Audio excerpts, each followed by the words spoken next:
It all began one humid Friday evening in downtown Seoul. Edith, a bright, ambitious African exchange student from Uganda, had just finished her part-time shift at a small cafe near Gangnam. Her apron still smelled faintly of espresso and pastries as she hurried into the elevator of her apartment building. She lived on the 17th floor, small, cozy, but home. The flickering hallway light had been broken for days, and every night, she promised herself she'd tell the landlord. But tonight would be the night everything changed. As she unlocked her door and stepped inside, a tiny brown blur darted across the floor. Her worst nightmare. Ah! Edith screamed, jumping backward, her slipper flying across the room. The insect scurried toward her shoe rack, and that was it. Pure panic. She dropped her phone, bolted out of the apartment, and sprinted toward the elevator, still screaming, "Somebody help me!" Just as the elevator door opened, she dashed inside and crashed straight into a tall man in a black suit.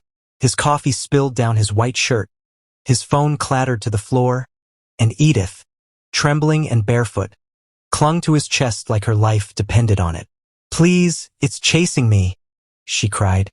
The man blinked, completely thrown off. His security guard stepped forward, alarmed, but the man lifted a hand to stop him.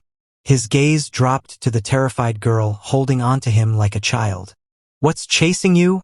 he asked in a calm, deep voice. "A cockroach," she squeaked. The billionaire Han Ji-woon, CEO of H&K Group, the most feared and powerful man in Seoul, froze. He was used to business threats, rival takeovers, and scandal, but not cockroaches, or crying girls in coffee-stained uniforms clinging to him in an elevator. He looked down again. Her wide brown eyes glistened like polished glass.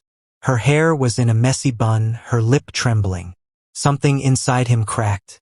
"Are you serious?" he asked, raising a brow. "Yes," she cried. It flew. I don't even know how they do that." For the first time in years, Han Ji-woon laughed. His bodyguard stared in shock.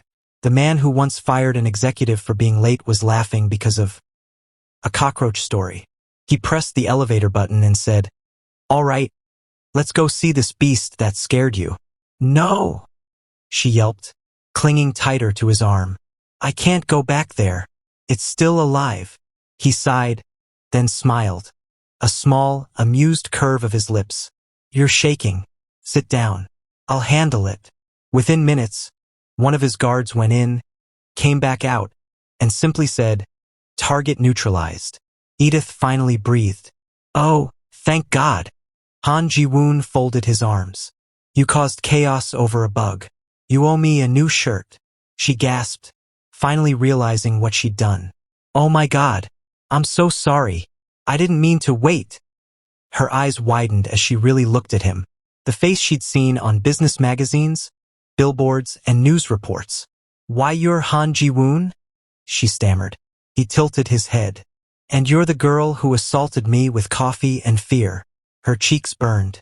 "I'm so sorry, Mr. Han. I didn't know." "Good," he interrupted smoothly. "Maybe that's why you're the first person who's ever grabbed me without shaking in fear." She blinked, confused. He chuckled, stepping closer, his cologne crisp and intoxicating. "Next time," he murmured, "if you're scared, you can still jump on me, but maybe warn me first." Her jaw dropped. Was he teasing her? Before she could respond, he handed her his business card. "You owe me coffee. Tomorrow. My office, 10 a.m. Then he walked off, confident, unreadable, leaving her standing barefoot in the hallway, heart racing. The next morning, she showed up nervous, clutching a paper cup of apology coffee. He was waiting by the window, that same faint smile tugging at his lips. And that's how Edith, the girl terrified of cockroaches, found herself falling into the world and the heart of Korea's most feared billionaire. Because sometimes, fear doesn't ruin your night. It changes your destiny. The next morning, Edith stood in front of H&K Group Tower, her knees shaking like leaves in the wind. The building rose into the Seoul skyline like a mountain of glass, sleek, cold, and intimidating. "Okay, Edith," she whispered to herself. You're not meeting a monster, just a man. A billionaire. A very scary billionaire who laughed at your cockroach trauma. She clutched the coffee cup tighter, her peace offering. The elevator whisked her to the 57th floor, where silence hung like power. Every employee who passed bowed stiffly, whispering when they saw her. A tall secretary approached. Miss Edith? Mr. Han is expecting you. She followed, her heart thumping. When the door opened, she saw Han Ji-woon by the window, dressed sharply in black, looking out at Seoul below. He turned slowly, his expression unreadable.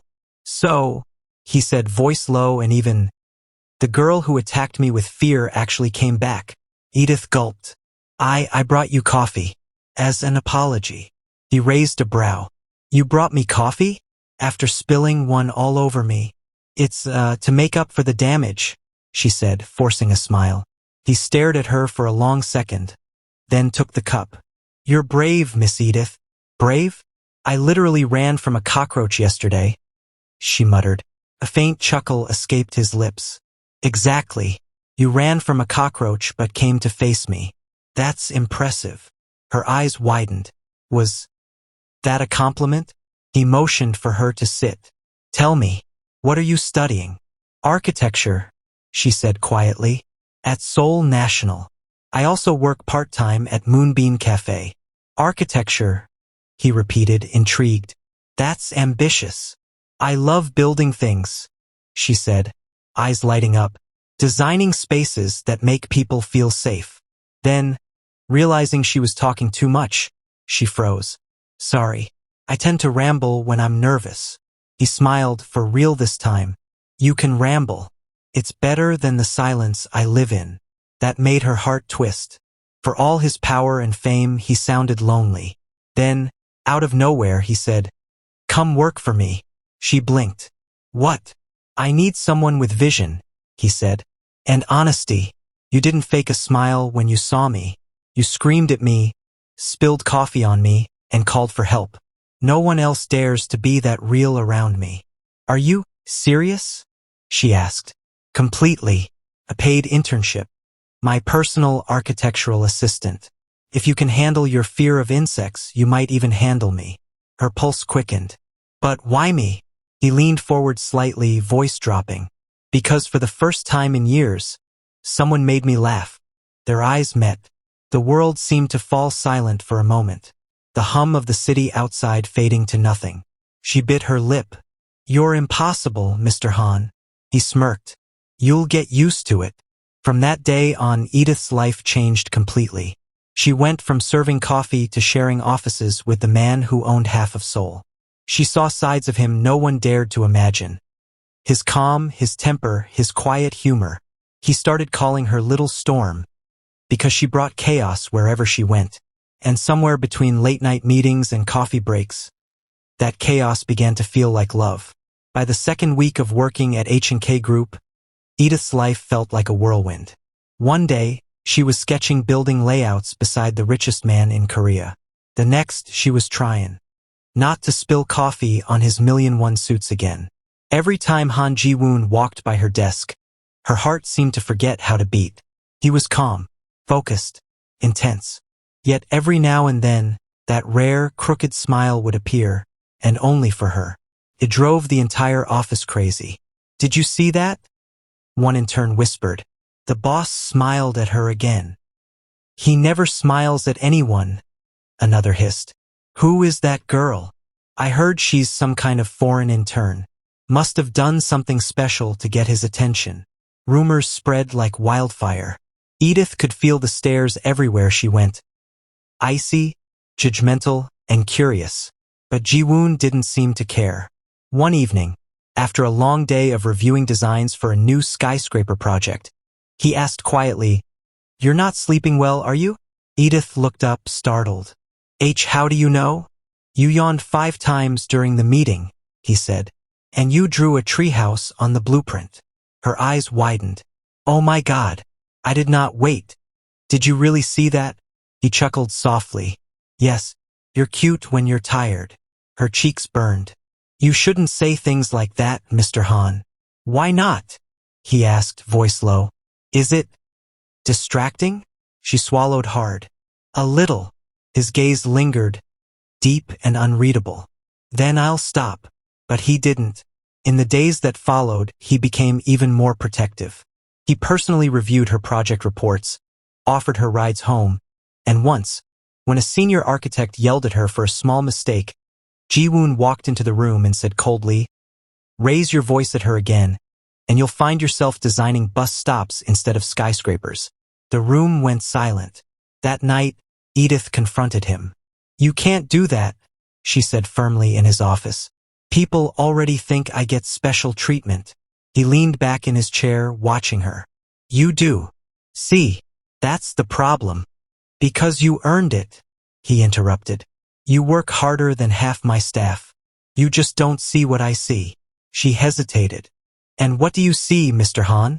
He stood and stepped closer, close enough for her to smell his cologne again, that calm, intoxicating scent that always made her knees weak. "I see someone who reminds me what it means to feel human again." The air grew still. Edith's breath caught. "Ji-woon," she whispered, unsure what to say. Before she could, his phone buzzed. He stepped away, answering curtly, "Yes? Cancel the dinner. I have other plans." Then he looked back at her and said quietly, "You're coming with me." "To where?" "Someplace where no one whispers." That night, he took her to the Han River, away from the skyscrapers and boardrooms. They sat on a quiet bench, city lights shimmering on the water. He handed her a can of sweet coffee from a vending machine. "No fancy cups today." She smiled softly. "You're full of surprises." He glanced at her, eyes softer than she'd ever seen. "So are you, little storm." For a long moment, neither spoke. The world was quiet, just the hum of the water and the whisper of autumn wind. Then he said, almost in a murmur, "You know, when you jumped on me that night, I thought it was chaos. But maybe it was fate." Her heart fluttered. "You really think so?" He turned to her, gaze locking with hers. "I don't believe in accidents anymore." The silence between them deepened, full of meaning, warmth, and danger, because both of them knew what they were stepping into wasn't supposed to happen. But neither wanted to stop it. The quiet nights by the Han River became their secret ritual. Every few days, after the chaos of the boardroom and whispers in the hallways, Han Ji-woon would appear beside Edith's desk and say one simple line, "Let's get some air." And they would go. No limousines, no suits, just him, her, and the soft hum of the city that never truly slept. For the first time in years, Ji-woon smiled without faking it. And for the first time in her life, Edith felt seen. Not as an intern, not as a foreigner, but as a woman who mattered. Still, she tried to keep a distance. One rainy evening, while she was packing up her sketches, Ji-woon appeared behind her. His sleeves were rolled up, his tie gone, and his hair slightly tousled, the image of a man who'd let his guard down. "You're still working?" he asked. "I wanted to finish the rooftop design before tomorrow's review," she said. He walked closer, glancing at the papers. "You drew a garden. I thought the city could use a bit more peace," she murmured. His voice softened. "You always think about peace, while the rest of us think about profit." She smiled faintly. "Maybe that's why you keep me around." He looked at her for a long moment. "That's one reason." Her breath caught. The air between them thickened, heavy with something unspoken. His gaze dropped to her lips before he looked away, forcing a sigh. "You should go home, before the rumors right themselves." She hesitated, grabbing her bag. "They already have Ji-woon." That made him look up sharply. "What do you mean?" "I hear them," she said softly. "People say I must have done something to make you like me, that I'm using you to climb." His jaw tightened. "And you believe them?" "No," she said quickly. "But it hurts." He stepped forward, his expression unreadable. "Let them talk. I'll protect you." Her eyes glistened. "That's the problem. You can protect me from everyone but this." Before he could reply, a knock came at the door. His assistant peeked in nervously. "Sir, there's a reporter downstairs asking questions about the intern." Ji-woon's eyes went cold. Who told them? The assistant stammered. We don't know, but it's spreading online. He turned back to Edith, anger flashing briefly. Not at her, but at the world. Pack your things. You're coming with me. Where? She asked, startled. Somewhere they can't find you tonight. He led her out through the private elevator, away from the cameras gathering in the lobby. Rain poured outside as his car sped through Seoul's glistening streets. They stopped at a secluded villa on the outskirts of the city. Quiet, modern, and surrounded by bamboo trees. Inside, warmth and silence wrapped around them. Edith stood by the window, her reflection pale against the glass. This isn't fair to you, she whispered. Your company, your image. I don't care about any of that, he said firmly. You matter more than the noise. She turned, heart pounding. You'll lose everything if people find out. Then let me lose it, he said, voice rough with emotion. Because somewhere between your fear of cockroaches and your crooked sketches, I started to fall for you. Her breath hitched. Ji-woon. He stepped closer, slowly, giving her space to stop him if she wanted. But she didn't move. I've tried to ignore it, he said quietly. But I can't. Not when you look at me like that. Tears welled in her eyes. And what if I feel the same? He exhaled shakily, a small smile tugging at his lips. Then maybe we stop pretending. He reached out, brushing a raindrop from her cheek, or maybe it was a tear. His hand lingered, warm and trembling.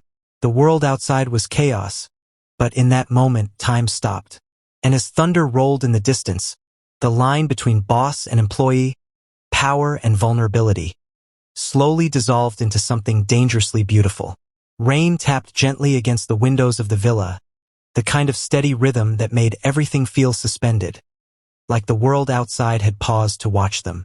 Edith sat on the couch, knees pulled close, wearing one of Ji-woon's oversized sweaters. It smelled faintly of his cologne, cedar, musk, and something warm she couldn't name. He had given it to her after she'd shivered from the rain, and now he stood across the room, silent, watching the storm. For a while, neither of them spoke. Finally, Edith said softly, You really shouldn't have brought me here. His gaze stayed on the rain. And yet, if I hadn't, you'd be standing in front of flashing cameras right now, terrified. She sighed, looking down. I hate that I'm trouble for you. He turned to her, eyes softening. You're not in trouble. You're the only thing in my life that feels real. Her chest tightened. You keep saying things like that. Because they're true. The silence that followed was heavy, full of unspoken emotion. Ji-woon finally sat beside her, close enough that she could feel the warmth of him, but not so close that it broke the fragile air between them. You know, she murmured. Back home, my mother always said I attract chaos. He gave a faint smile. She was right. She laughed quietly, glancing at him. And you're not exactly peaceful either. He chuckled. That's fair. Their eyes met and held. Something in his gaze shifted, softening, deepening. Edith, he whispered. I've been alone for a long time. Too long. Power makes people fear you. Money makes them fake. But you screamed at a cockroach and ran into my life without knowing who I was. Her lips curved faintly. That wasn't bravery. That was survival. Then maybe I needed someone who survives, he said, voice barely a whisper. She felt her pulse race, her body torn between fear and longing. Ji-woon, this can't be right. You're my boss, and he shook his head. Not tonight. Tonight. I'm just a man who's tired of pretending he doesn't feel anything. And then, for the first time, he reached for her hand, carefully as if asking permission. She didn't pull away. The storm raged harder outside, lightning flashing across the glass. He pulled her gently into his arms, her head resting against his chest. His heartbeat was steady, grounding. For a long moment, neither spoke, just breathed. I'm scared, she admitted quietly. So am I, he murmured. But maybe that's what makes it real. When she looked up at him, his eyes searched hers. Not demanding, not forcing, just waiting. And in that heartbeat between thunder and silence, Edith leaned forward and kissed him. It was slow, tender, trembling, the kind of kiss that made time blur. He cupped her face, deepening it slightly, before pulling back just enough to whisper against her lips, "You're the storm I never saw coming." Outside, the rain began to ease, and for the first time in what felt like forever, they both smiled. Two people from different worlds, bound by something neither had planned. But as dawn began to break, the faint buzz of his phone shattered the peace. A message flashed on the screen. Their eyes met in alarm. The world they'd escaped had just found them again. The peace of morning shattered the moment Ji-woon saw the headline glowing on his phone. H&K's billionaire caught in secret affair with African intern, mystery woman identified. Edith froze. Oh no! Ji-woon's jaw tightened as he read further. Grainy photos filled the screen. Her face half hidden beneath his jacket, him standing too close, rain between them. The captions twisted everything into lies. "This isn't what it looks like," she whispered. He looked up, his voice calm but laced with steel. "I know, but they don't care what's true." By noon, every major outlet had the story. Online comments turned cruel. Some mocked her skin, others accused her of using him for fame. His board members demanded explanations. Investors threatened to pull out. Inside the tower that afternoon, whispers followed her like shadows. People who once smiled at her now stared in open judgment. When she entered Ji-woon's office, he was already surrounded by executives. One of them said sharply, "Sir, if you don't make a statement denying her, H&K's reputation will collapse." Ji-woon leaned back in his chair. "And lie. Protect the company," another snapped. "You can't risk everything for..." "Enough." His voice cut through the room like a blade. "Leave us." When the last door closed, he turned to Edith. His expression softened immediately. "I'm sorry," he said quietly. "You shouldn't be dragged into this." Tears burned behind her eyes. "You shouldn't risk everything for me." He stood, crossing to her. "You didn't ask for this. I did.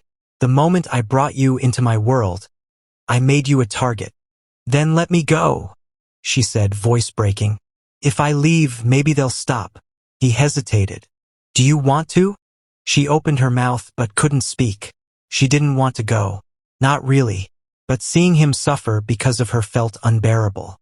"I don't want to be the reason you lose everything," she whispered. He reached out, gently tilting her chin up. "You already are everything I was afraid to lose." Before she could respond, his secretary burst in. "Sir, the board has called an emergency meeting. They're demanding your resignation unless you release a statement disowning her." Ji-woon's expression hardened. "Then prepare the press room. I'll make a statement." "Ji-woon," she began, panic rising. He took her hand, squeezing it once before letting go. "Trust me." That evening, the entire country watched the live broadcast. The billionaire everyone feared stood before a wall of cameras, his tie gone, his voice calm but unshakable. "You've all seen the pictures. Yes, the woman with me is Edith Nambogo. She's my intern, my colleague, and..." He paused, looking straight into the cameras. "The woman I care about." The room erupted with shouts and flashing lights. Reporters demanded answers. He continued firmly, "If this costs me my company, so be it. But I will not apologize for treating someone with respect and honesty, or for feeling something real in a world that's built on lies." Edith watched from the hallway, tears rolling silently down her cheeks. For the first time, she realized he wasn't just fearless in business. He was fearless with his heart. Hours later, after the broadcast, he found her waiting by the elevator. She whispered, "You just gave up everything." He smiled faintly. "Not everything. You're still here." She shook her head, laughing through her tears. "You're impossible." He stepped closer, his hand finding hers again. "And you're worth it." As the city roared with headlines and speculation, the two of them stood together, against power, against gossip, against the storm. And though the world tried to tear them apart, something stronger had already begun to take root between them. Months passed after the scandal. The storm that once threatened to destroy them began to fade. Slowly, quietly, like clouds parting after a long rain. The world had expected Han Ji-woon to fall. Instead, he rebuilt. He stepped down as CEO for a while, handed control to his trusted vice president, and started a new firm under his own name, Han and Earth Designs, a company focused on sustainable architecture. His first co-founder? Together, they designed their dream not for profit but for purpose. A vision of buildings that healed the planet instead of draining it. Public opinion shifted. The media began to see them differently, not as scandal, but as a story of courage and love that refused to bow to pressure. And through it all, their bond only grew stronger. One golden evening, Ji-woon took Edith to the top of the first building they designed together. A rooftop garden overlooking the Seoul skyline. Lanterns hung between the plants. A soft breeze brushed her curls. She laughed. "It looks like something out of a dream." He smiled. "It is." Then he took her hand, and before she could speak, he was already on one knee. The city lights glimmered below as he opened a small velvet box. "Edith," he said, voice steady but full of emotion. "The night you ran into me, you turned my life upside down. You made me laugh again, breathe again, live again.